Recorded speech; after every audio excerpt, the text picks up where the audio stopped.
أعوذ بالله من الشيطان الرجيم بسم الله الرحمن الرحيم ولو ترى إذ المجرمون ناكسوا رؤوسهم عند ربهم ربنا أبصرنا وسمعنا فارجعنا نعمل صالحا إنا موقنون ولو شئنا لآتينا كل نفس هداها ولكن حق القول مني لأملأن جهنم من الجنة والناس أجمعين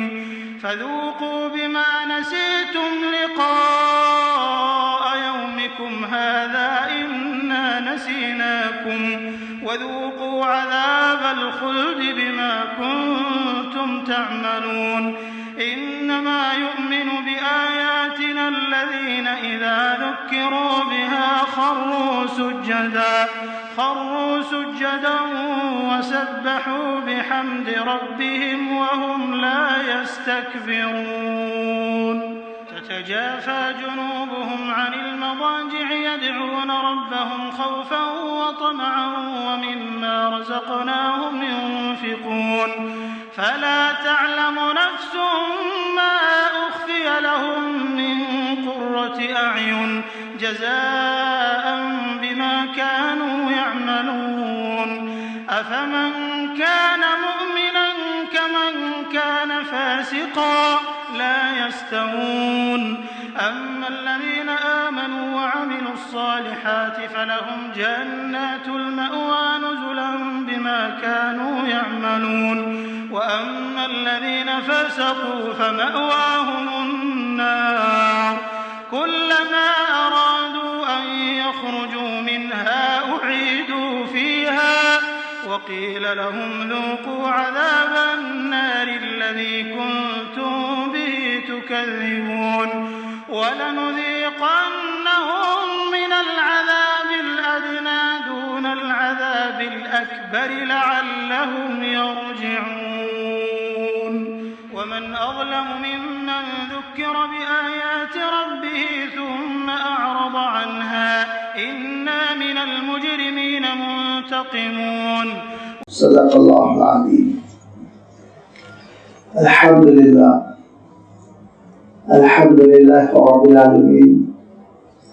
والصلاة والسلام على سيد المرسلين وعلى آله وأصحابه أجمعين أما بعد. سورۃ السجدہ کا یہ دوسرا رکوع ہے جس کے بھی آپ کے سامنے تلاوت کی گئی. جملہ یہ جو 10 آیتیں ہیں آیت نمبر 12 سے 22 تک، ان آیتوں میں اللہ تعالیٰ جو کچھ ارشاد فرما رہا ہے اس کو سمجھنے کے لیے اور اس کی تہ تک پہنچنے کے لیے ایک بار ہم پھر اس صورت کا جو ابتدائی پہلا رکوع گزر چکا ہے سورہ سجدہ کا، اس کا جو مفہوم ہے، اس کے جو مضامین ہیں، اس کا اعادہ کریں اور اس کو ذہن میں ہم تازہ کر لیں کہ حضور اکرم صلی اللہ علیہ وسلم پر مکہ مکرمہ میں نازل ہونے والی اس صورت میں اللہ تعالیٰ نے قرآن مجید کی حقانیت کا تذکرہ کیا اور یہ ارشاد فرمایا کہ دیکھو یہ اللہ تعالیٰ کی وہ کتاب ہے جو تمہاری ہدایت کے لیے نازل ہو رہی ہے اور اس کے نزول میں اللہ تعالیٰ کی جانب سے ہونے میں کوئی شک و شبہ نہیں ہے. لیکن یہ کتاب جو نازل ہوئی تو ایسی قوم میں نازل ہوئی جس قوم میں عرصے دراز سے نبی و رسول کی آمد نہیں ہوئی تھی. وہ مکہ مکرمہ کے لوگ، وہ عرب قبیلہ قریش جو فرسٹ ایڈریسی تھے، سب سے پہلے مخاطب تھے، ان کے درمیان آخری رسول جو ہوئے تھے وہ حضرت اسماعیل علیہ السلام ہوئے تھے، جن کو گزرے ہوئے تقریباً 2500 کی مدت ہو چکی تھی. تو اس 2500 سالہ مدت میں بڑی تبدیلیاں انہوں نے اپنے مذہب میں کر لی تھی. یہاں تک کہ انہوں نے باہر سے بت پرستی کو بھی برآمد کر دیا تھا، اور آپ جانتے ہیں کہ خود حرم میں انہوں نے بت لگا چھوڑے. یہ تو ان کی کیفیت تھی. اب جب ان کے درمیان حضور اکرم صلی اللہ علیہ وسلم مبعوث ہوئے، اور حضور اکرم صلی اللہ علیہ وسلم کی بعثت بھی دراصل حضرت ابراہیم علیہ السلام کی دعاؤں کا نتیجہ کہ حضرت ابراہیم نے حرم کی تعمیر کے بعد حضرت اسماعیل علیہ السلام کو لے کر جو دعا کی تھی، تو اس میں اللہ تعالیٰ کے دربار میں عرض کیا تھا وَبَعَثْ فِيهِمْ رَسُولًا مِّنْهُمْ، کہ اللہ ان کے درمیان آپ اس آخری رسول کو بھیجیں جو تیری کتاب کی تلاوت کریں، تیرے دین کی دعوت دیں، تیری کتاب کی آیتوں کی تعلیم کریں، تزکیہ نفس کریں وغیرہ وغیرہ. یہ ساری تفصیل سورہ بقرہ میں آ چکی ہے. تو پھر اللہ تعالیٰ نے اس دعائے ابراہیم کو قبول کیا، اور حضرت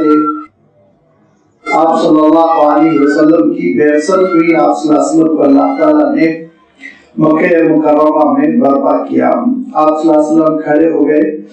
اللہ کے رسول صلی اللہ علیہ وسلم نے توحید کی دعوت دی، اللہ کے رسول صلی اللہ علیہ وسلم نے رسالت کی دعوت دی، آخرت کی دعوت دی. طرح طرح کے شبہات ہیں جو مکے کے لوگ کر رہے ہیں. ان میں ایک اہم شبہ جو اس وقت کی قوم کو سمجھ میں نہیں آ رہا تھا، وہ یہ کہہ رہے تھے وَقَالُوا اِذَا ظَلَلْنَا فِي الْأَرْضِ، جب ہم زمین میں گم ہو جائیں گے، ختم ہو جائیں گے اور خلط ملط ہو جائیں گے، مل جائیں گے مٹی میں، اِنَّا لَفِي خَلْقٍ جَدِيدٍ، دوبارہ ہم کیسے اٹھائے جائیں گے؟ یہ کیسے ہو سکتا ہے کہ پھر آخرت ہو، میدان حشر برپا ہو، اور میدان حشر میں ہم کو اللہ تعالیٰ کے دربار میں کھڑا ہونا پڑ جائے وغیرہ وغیرہ. اللہ تعالیٰ نے ارشاد فرمایا کہ قُلْ يَتَوَفَّاكُم مَلَكُ الْمَوْتِ الَّذِي وُكِّلَ بِكُم، کہ دیکھو آخرت، یہ اللہ تعالیٰ نے قرآن پاک میں آخرت کے مسئلے کو بہت کھول کر بیان فرمایا. دو الفاظ میں سارے مرحلوں کا تذکرہ ہے جن سے انسانوں کو گزرنا ہوگا. آخرت کے سلسلے میں اسلام نے،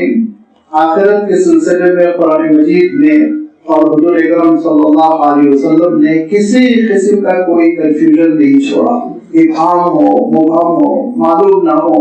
مشکوک سی باتیں ہوں، ہرگز نہیں. بہت کلیئر، اتنا واضح، اتنا دو ٹوک کہ جیسے آنکھوں کے سامنے منظر ہو رہا ہو. یہ آخرت کے سلسلے میں جو اہم منزلیں ہیں ان کا تذکرہ قرآن پاک میں حضور اکرم صلی اللہ علیہ وسلم کے ارشادات میں ہو گیا، تاکہ آخرت کے سلسلے میں بندے متزلزل قسم کا عقیدہ، متزلزل قسم کا کہ یہ بھی ہوگا شاید، وہ بھی ہوگا شاید، ایسی کیفیت میں نہ رہیں. یہ وہ آخری منزل ہے جس کے سلسلے میں بندوں کو بہت ہی صحیح عقیدہ رکھنا چاہیے اور بندوں کی معلومات بالکل ٹوٹوک ہونی چاہیے. لہذا فرمایا دیکھو آخرت کی جو پہلی منزل ہے وہ موت سے شروع ہو جاتی ہے، اور موت ہی کا منظر قرآن پاک میں اللہ تعالیٰ نے بیان فرما دیا. اور جو مختلف آیتیں موت کے تعلق سے ہیں انہی میں یہ آیت ہے کہ قُلْ يَتَوَفَّاكُم مَلَكُ الْمَوْتِ، کہ ملک الموت آئیں گے اور وہ چارج لے لیں گے، روح قبض کی جائے گی، اور اس کے بعد سے پھر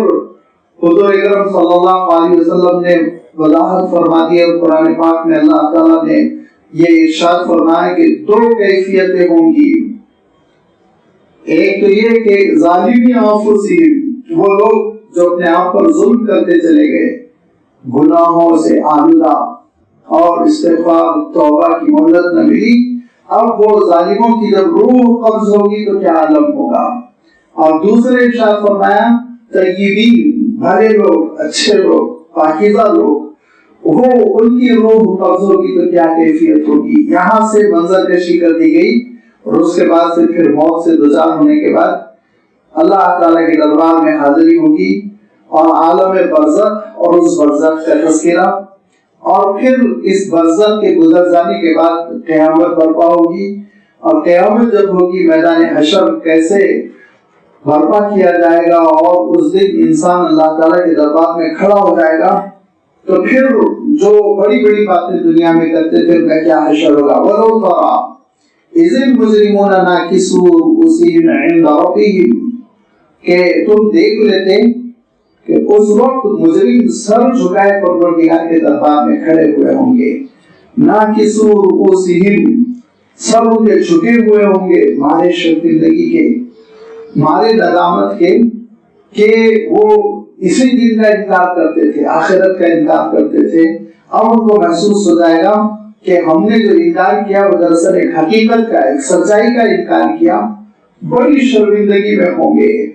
اور اس شرمندگی کی وجہ سے اللہ تعالیٰ ارشاد فرماتا ہے دوسرے مقام پر، آنکھیں ان کی پتھرا جائیں گی، ایک ہی چیز کو ٹک ٹکی باندھے تک رہے ہوں گے. یہ بھی ارشاد فرمایا اللہ تعالیٰ نے، گردنیں تن گئی ہوں گی، دائیں بائیں مڑ کر دیکھنا، آگے پیچھے سب مشکل ہو چکا ہوگا. اور اللہ تعالیٰ یہ بھی ارشاد فرماتا ہے کہ اس دن ان کو یہ محسوس ہوگا کہ یہ وہ دن تھا جس کا ہم انکار کرتے تھے. لہذا اب اعتراف جرم کرتے ہوئے کیا کہیں گے؟ اعتراف جرم کرتے ہوئے اللہ تعالیٰ ارشاد فرماتا ہے سرنڈر ہو جائیں گے، گھٹنے ٹیک دیں گے، تڑپ جائیں گے اور کہیں گے ربنا ابصرنا، اللہ دیکھ لیا ہم نے. جس دن کے سلسلے میں نبیوں اور رسولوں نے بتایا تھا، جس دن کے سلسلے میں تیرے صحیفوں میں اعلان ہوا تھا، اس کی حقیقت کو ہم آج اپنی آنکھوں سے ہم دیکھ رہے ہیں. ربنا ابصرنا، ہم نے دیکھ لیا، وسمعنا، اور ہم نے سن لیا. اب ہم کو آواز آ رہی ہے، فرشتوں کی پکار بھی ہم سن رہے ہیں، اور آج ہم ساری باتیں سن رہے ہیں جو دنیا میں انکار کرتے چلے گئے تھے. لیکن اے اللہ، اب مسئلہ یہ ہے کہ ہم نے بڑی ناکام زندگی بسر کی، بڑی نافرمانی کی، گناہوں کی، بدکاری کی زندگی بسر کی. اب ایک مرتبہ ایک چانس اور دیجئے. فرجعنا نعمل صالحا انا موقنون، ہم کو دنیا میں لوٹا دیجئے، نعمل صالحا، اب ہم اور نیک کام کریں گے. انا موقنون، اب ہم نے یقین کر لیا ہے، اب اتنا ایسا یقین ہے کہ اب اس کے بعد سے انکار کی گنجائش نہیں. اب ہم غلطی نہیں کریں گے، اب ہمارے قدموں میں لغزش نہیں ہوگی. ذرا آپ ہم کو یہ موقع دیجئے، اب آپ لوٹنے کا موقع دیجئے. یہ لوٹنے کی بات ایک انسان جو ممکن ہوتا ہے آخرت کا، ایک انسان جو آخرت کو دنیا میں نہیں مانتا ہے، دو موقعوں پر لوٹنے کا موقع اللہ تعالیٰ سے مانگے گا. دو موقعوں پہ یہ مہلت مانگے گا. ایک کب، جس کے بارے میں اللہ تعالیٰ نے سورۃ المؤمنون میں ارشاد فرمایا کہ روح قبض کرنے کے لیے جب وہ فرشتوں کو دیکھے گا تو زبان تو بند ہو جائے گی، زبان نہیں چلے گی مارے گھبراہٹ کے، لیکن دل سے وہ اللہ تعالیٰ کے دربار میں دعا کرے گا، عرض کرے گا، اور یہ کہے گا کہ پروردگار ایک موقع دیجئے، پھر سے اب دوبارہ مجھے زندگی دیجئے، کیونکہ میں چاہتا ہوں کہ اب میں نیک کام کر لوں، گناہوں سے توبہ کر لوں، اطاعت کر لوں، فرما برداری کر لوں. کلا انہا کلمۃ هو قائلها، اللہ تعالیٰ ارشاد فرماتا ہے یہ موصوف کی بکواس ہے، بک بک کر رہے ہیں، ان کو مہلت نہیں ملے گی. کیوں نہیں ملے گی؟ ابھی میں عرض کرتا ہوں آگے. یہ ارشاد فرمائے گا کلا انہا کلمۃ هو قائلها، کہ اب اس کی روح قبض کر لو، اب مہلت نہیں دی جائے گی، اب تو اس کو چلنا ہے، مجبور ہو کر میرے دربار میں حاضر ہونا ہے. اور یہ ارشاد فرمایا وَمِن وَرَائِهِمْ بَرْزَخٌ إِلَىٰ يَوْمِ يُبْعَثُونَ، اب قیامت ہے اور قیامت سے پہلے برزخ کی زندگی ہے. لہذا اس وقت بھی جبکہ نزاع کے عالم میں موت کو اپنی آنکھوں سے دیکھنے کے بعد بندہ مہلت مانگے گا تو وہ اس کی مہلت مانگنا ریجیکٹ ہو جائے گا، اس کی خواہش مسترد کر دی جائے گی. اور میدان حشر میں بھی اللہ تعالیٰ سے ایک بار پھر عرض کرے گا کہ اللہ کے لیے ممکن ہو تو آپ پھر مجھے ایک زندگی دیجئے، بڑی نیکیوں کی، اطاعت گزاری کی، فرما برداری کی زندگی میں بسر کروں گا. اس کو بھی اللہ تعالیٰ مسترد فرما دے گا. اور قرآن پاک میں اللہ تعالیٰ نے اس کا تذکرہ فرمایا ہرگز نہیں. کیوں نہیں؟ اللہ تعالیٰ ارشاد فرماتا ہے سبب یہ ہے، دیکھیے مہلت جو نہیں دی جائے گی اور یہ درخواست جو قابل قبول نہیں ہوگی،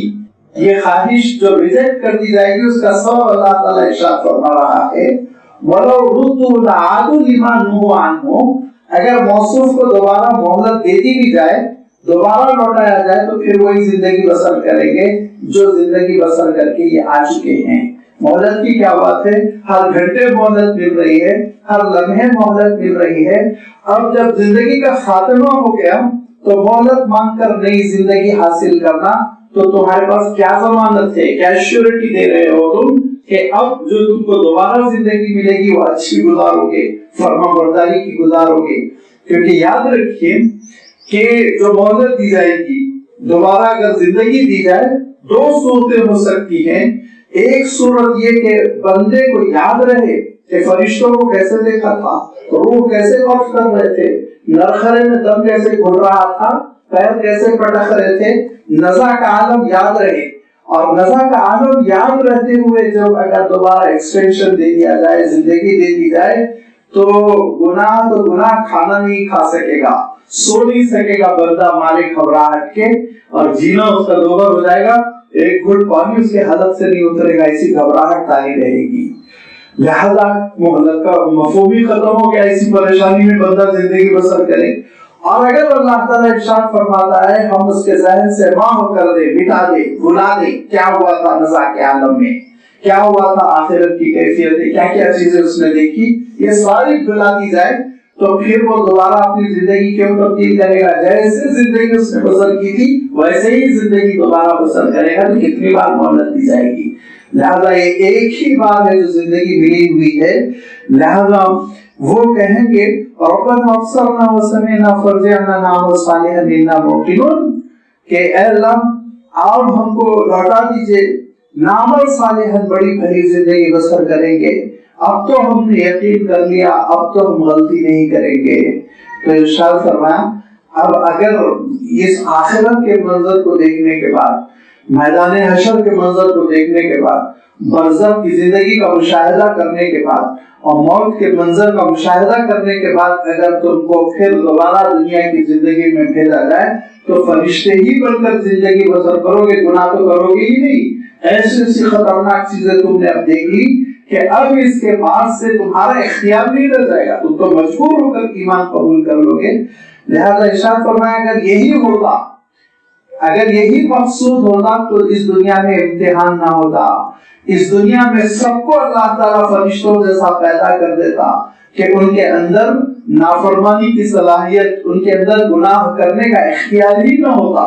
جیسے فرشتوں کا عالم ہے، لا یعصون ما امرهم اللہ، اللہ کے حکم سے انحراف ہی نہیں کر سکتے، وہ ان کی نیچر میں، ان کی فطرت میں نہیں ہے گناہ کرنا۔ اگر ایسے ہی اللہ تعالیٰ ہم سب کو بھی پیدا کر دیتا تو لازمی بات ہے یہ دنیا اور دنیا کا پیدا کرنا اور یہ امتحان اور یہ کشمکش اور نبیوں اور رسولوں کا آنا اور اللہ کی کتابوں کا نازل ہونا، یہ سب کچھ اس کی ضرورت باقی نہیں رہ جاتی۔ وَلَوْ شِئْنَا لَآتَيْنَا كُلَّ نَفْسٍ هُدَاهَا،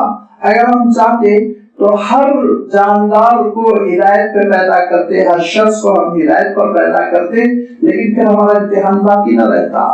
جس کو اللہ تعالیٰ نے ارشاد فرمایا کہ جب جب میری ہدایتیں آئیں گی فمن تبع ہدایا فلا خوف علیہم ولا هم يحزنون، جو میری ہدایتوں کو قبول کرے گا، میری تعلیمات کو قبول کرے گا اور میرے دین پر زندگی بسر کرے گا تو میں اس کو پھر جنت کی نعمتوں سے نوازوں گا۔ جو نافرمانی کرے گا، شیطان کی پیروی کرے گا اور ابلیس کی دعوت کو قبول کر لے گا تو پھر ولکن حق القول منی لأملأن جہنم من الجنة والناس اجمعین، ان کے سلسلے میں اللہ تعالیٰ نے یہ اعلان فرما دیا کہ جب ابلیس نے اللہ تعالیٰ کے دربار میں یہ کہا تھا کہ بہت کم بندے ہوں گے جو تیری بات سنیں گے، تو اللہ تعالیٰ نے ارشاد فرمایا تھا جا تو جو کرنا ہے کر لے، یاد رکھ جو تیرے پیروکار ہوں گے، جو تیری اطاعت فرما برداری کریں گے، تیری دعوت قبول کریں گے، تیرے راستے پر چلیں گے، نافرمانی کریں گے، مجھ سے بغاوت کریں گے اور تیرے سے وفاداری کریں گے، تو ان سب سے میں جہنم کو بھر دوں گا۔ وہی اللہ تعالیٰ کا ارشاد یہاں پر ہے وَلَكِنْ حَقَّ الْقَوْلُ مِنِّي، کہ جو نافرمانی کرے گا اس کے لیے میرا فیصلہ ثابت ہو جائے گا کہ جہنم بھر دی جائے گی، میں ضرور بھر دوں گا جہنم کو،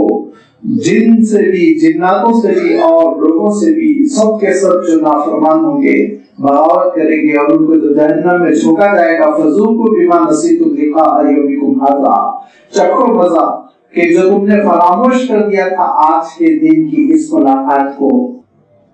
بار بار میں عرض کرتا رہتا ہوں کہ ذرا آپ تصور کیجئے کہ جو شخص اللہ تعالیٰ سے ملاقات کا یقین رکھتا ہے اس کی زندگی، اور جو اللہ تعالیٰ سے ملاقات کا یقین ہی نہیں رکھتا اس کی زندگی میں کتنا زبردست فرق ہوگا۔ اور اس فرق کو محسوس کرنے کے لیے میں ہمیشہ کہتا ہوں کہ ایک صاحبزادے جو بیرون ملک گئے ہوئے ہوں لیکن ان کو اپنے والدین کے پاس لوٹنا ہے، یہ ان کو احساس ہے، اور ایک صاحب کا عالم یہ ہے کہ وہ کشتی جلا کر گئے، ان کو لوٹ کے آنے کا احساس ہی نہیں ہے، تو دونوں کی زندگی میں کتنا زبردست فرق ہوگا۔ آپ اس کو ذرا ذہن میں اجاگر کر لیں، تازہ کر لیں کہ جس کو اپنے ماں باپ کے پاس لوٹنا ہے، یہ یقین ہے وہ اپنے پیسوں کو بھی کس طرح سے ایک ایک کوڑی کو جمع کر کے رکھ رہا ہے، اور اس کے ساتھ ساتھ خط و کتابت ہے، اور اس کے ساتھ ساتھ رابطہ رکھا ہوا ہے، اشتیاق ہے، تڑپ ہے، واپس جاؤں گا ملوں گا، اور دوسرا ہے کہ لاوبالی ہے، نافرمان ہے، اور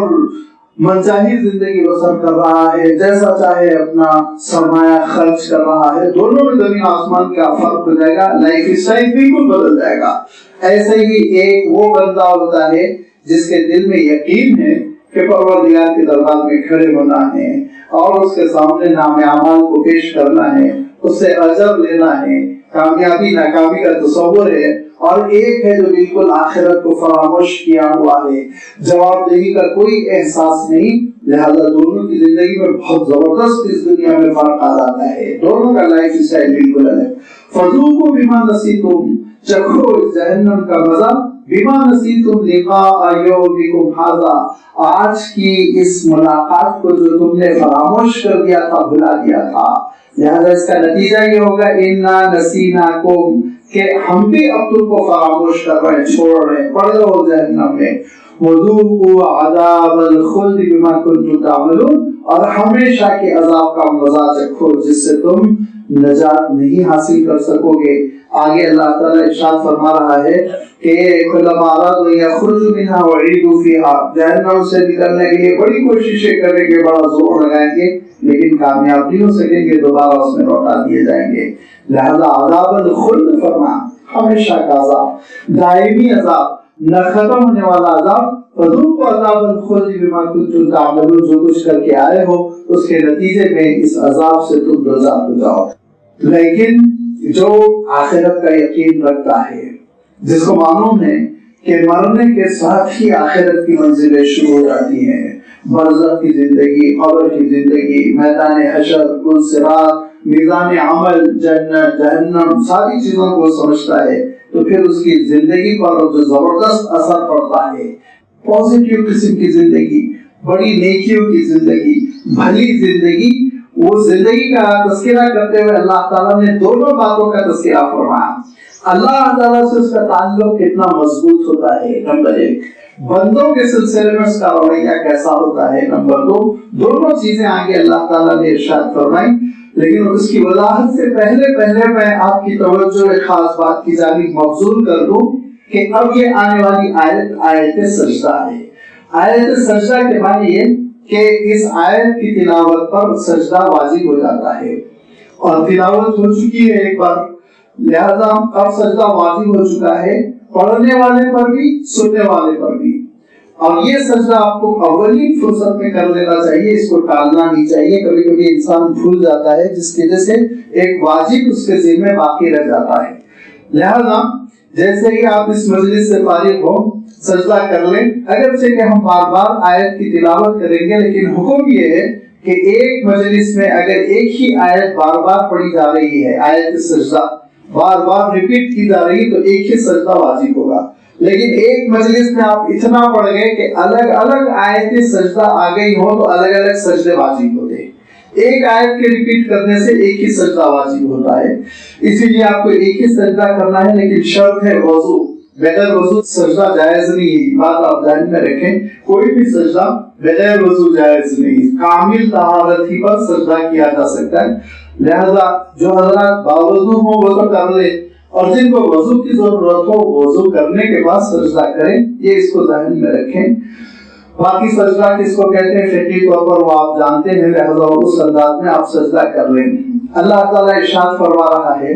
کہ جس بندے کے اندر آخرت کا ایمان ہے اور اپنے پروردگار سے ملاقات کا پورا یقین ہے تو اس کی زندگی پر جو اثر پڑتا ہے دیکھیے کیا، انما یؤمن بآیاتنا الذین اذا ذکروا بها خروا سجدا وسبحوا بحمد ربهم وهم لا یستکبرون۔ ارشاد فرمایا بے شک جو میری آیتوں پر ایمان رکھتا ہے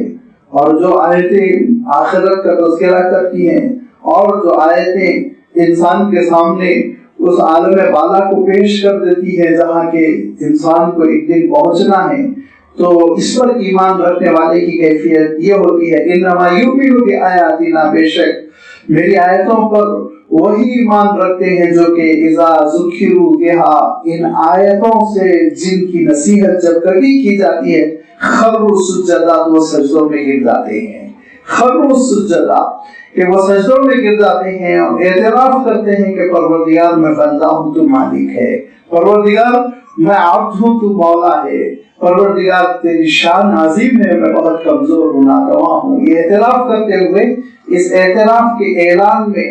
انسان اپنی پیشانی وہ دھرتی پر رکھ دیتا ہے اور اپنی ناک رگڑ کر کہتا ہے سبحان ربی الاعلیٰ، پروردگار آپ بہت بلند و برتر ہیں، پاک ہے آپ کی ذات، میں بہت کمزور ہوں، چھوٹا ہوں اور میری ذات بہت کمزور ہے، خطاؤں سے پر ہے۔ یہ کیفیت بندے کے اندر پیدا ہو جاتی ہے۔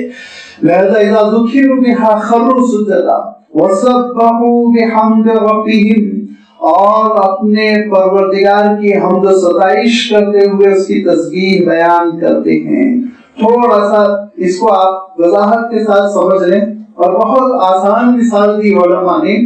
کہ آپ کو بہت قیمتی قسم کی کوئی چیز کسی برتن میں لینی ہو، مثال کے طور پر دودھ آپ کو کسی برتن میں، کسی گلاس میں، کسی پاٹ میں لینا ہو تو آپ اس کو کیا کریں گے؟ پہلے اچھی طرح دھو لیں گے، صاف ستھرا، اس کو گندا نہیں چھوڑیں گے، اس کے بعد اس میں وہ اچھا مشروب، اچھی چیز ڈالی جائے گی۔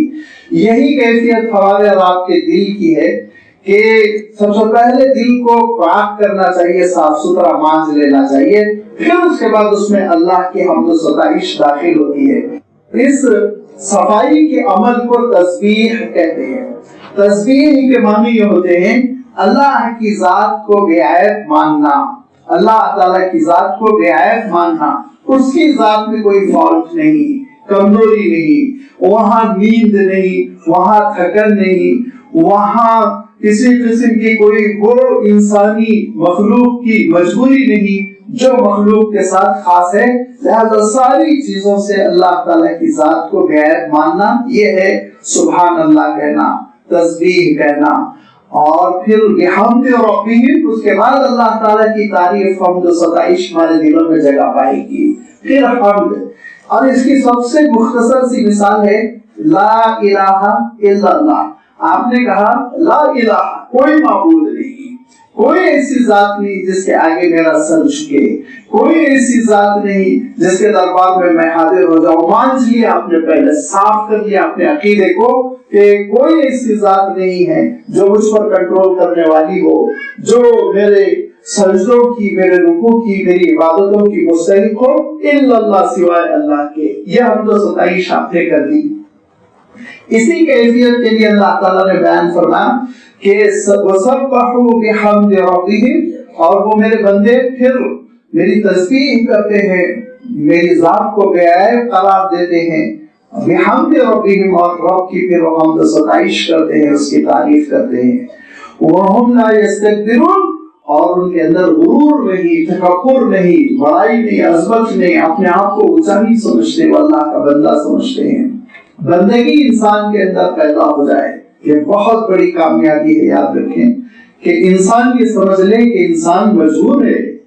اور بے عیب ذات جس کے پاس مجبوری نہیں، وہ صرف اور صرف اللہ تعالیٰ کی ہے۔ یہ عقیدہ اگر دل میں آ جائے تو بہت بڑی زندگی میں تبدیلی پیدا ہو جاتی ہے۔ یہی استقبال تھا، یاد رکھیے، اپنے آپ کو بڑا سمجھنا، جس نے ابلیس کو شیطان بنا دیا۔ اللہ تعالیٰ کے دربار میں اس نے کیا کیا؟ ابا واستکبر، اس نے انکار کیا سجدہ کرنے سے، استکبر، اپنے آپ کو بڑا سمجھا، اپنے آپ کو اونچا سمجھا،